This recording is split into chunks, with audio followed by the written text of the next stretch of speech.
Hey, what is up guys, MKBHD here, and alright, it's the one we've all been waiting for.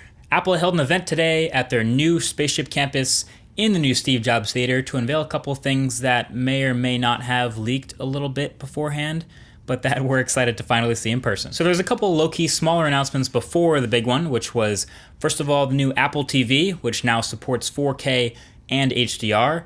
We also got to see the new Apple Watch Series 3, which now has a cellular connection and can make and take phone calls. So that's all good stuff and we appreciate that, but what we were really there to see is the new iPhone, and what we got was two new iPhones. We got iPhone 8 and 8 Plus, and we got iPhone 10.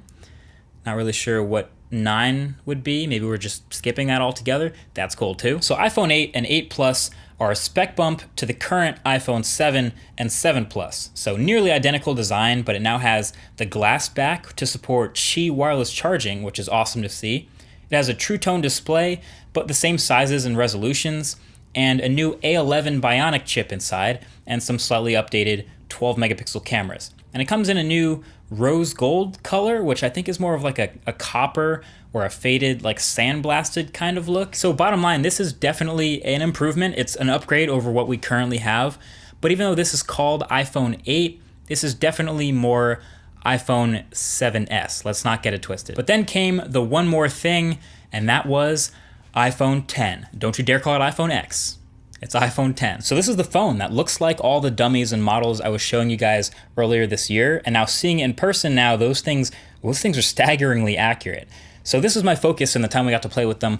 Hopefully I can do them justice on video. So iPhone 10, like we expected, has the larger 5.8-inch OLED display, but in a smaller body than the other iPhones, thanks to the tiny bezels. So you have the display going really close to the edges of the corners of the display, curving at the edges, and then has that notch in the middle of the top. And my main question when playing with those early mock-ups was, how would Apple handle the notch in the display with the rounded corners? Well, now we have our answer. You get your time on the left side of it, and your signal and battery on the right side. And then basically, depending on what app you're in, the clock and the signal and battery will turn black or white to contrast with the background. So if you're in a dark app, they turn white. If you're in a white app, like Apple Music or something, they turn black. So basically, you can always see them. And then certain apps, most of them actually, will go full screen and fill the entire display around the notch, which is really cool. It kind of looks like the Essential phone with a much wider notch. It gives you that immersive look. But then other apps, a couple, maybe watching a video sometimes, you can ignore that top bar and just show a rectangular aspect ratio. But I guess the goal here is definitely to be immersive. So the whole point of the display, filling up the whole front of the phone, is that you can fill it anytime possible. So developers will be on that pretty quickly. So anytime an app can go full screen, it definitely will. And then the other big question was, there's no home button, so how do you go home? Well, the answer is it's a gesture now. So to go home on the iPhone X, it's no longer a button. You swipe up from the bottom of the phone. So basically, anytime you see that bar at the bottom, that represents the home swipe, and you swipe up to go home. And to get to the multitasking panel, you swipe halfway up. So you gotta remember the difference between those two. And then there are 3 different swipe down gestures on this phone. Ready? Swipe down from the middle for notifications, swipe down from the right corner for a control center, and swipe down in the middle of the home screen for search.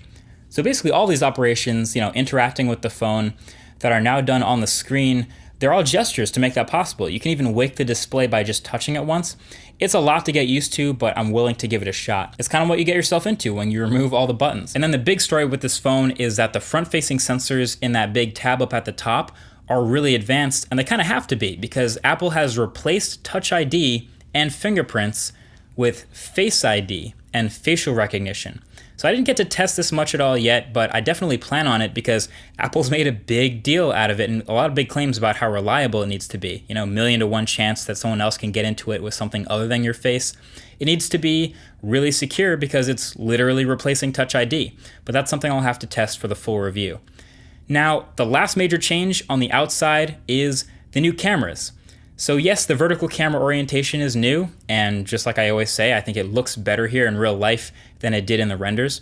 And the iPhone X is rocking those 2 slightly updated 12 megapixel cameras again, and this time they're both optically stabilized. So the telephoto lens should do a bit better, have a better success rate in low light, do better with video, etc. So obviously photo and video quality is another thing that I gotta test when I get it. But one thing you'll notice is Apple is really trying to give some more customization options in their portrait modes. I think that's probably triggered by what Samsung just did with the Note 8. So now when you open the portrait mode on the iPhone, you will get these extra modes that will try to adjust the look of the lighting. So you can go from natural light to studio light to contour light to even stage light, which is really dramatic.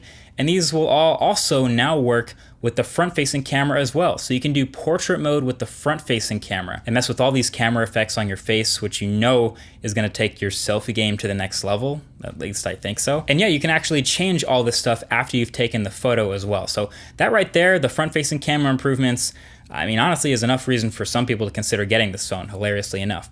So the front-facing camera will also work great with this new feature in iOS called Animojis, which is literally animated emojis. It's like 7 or 8 emojis with faces on them that move as you move. So in case you're ever wondering, what did the fox say?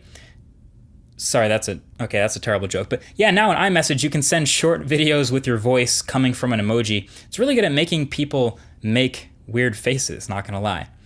Yeah, other than that, the rest of what's new with the iPhone X is the same as what's new with iPhone 8. So spec bump to the A11 Bionic chip, so it should have buttery smooth performance.